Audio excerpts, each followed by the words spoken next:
Inilibing na sa Tel Aviv ang Pinoy na miyembro ng Israel Defense Forces na nasawi sa pagsabog sa Gaza. Kabilang si Sergeant First Class Cedric Garin na isang reservist sa 21 sundalo ng Israel na nasawi sa pagsabog sa Gaza nitong Lunes.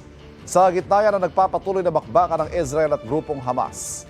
Sa libing ni Garin inalalat, binigyang respeto ng kanyang mga kaanak at kaibigan ang kanyang sakripisyo. Naroon din ang ilang Israeli soldiers.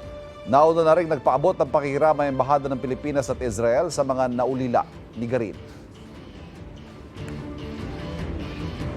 Kapuso, para laging una ka sa mga balita, bisitahin at mag-subscribe sa GMA Integrated News sa YouTube. Sa mga kapuso abroad, samahan nyo kami sa GMA Pinoy TV at sa www.gmanews.tv.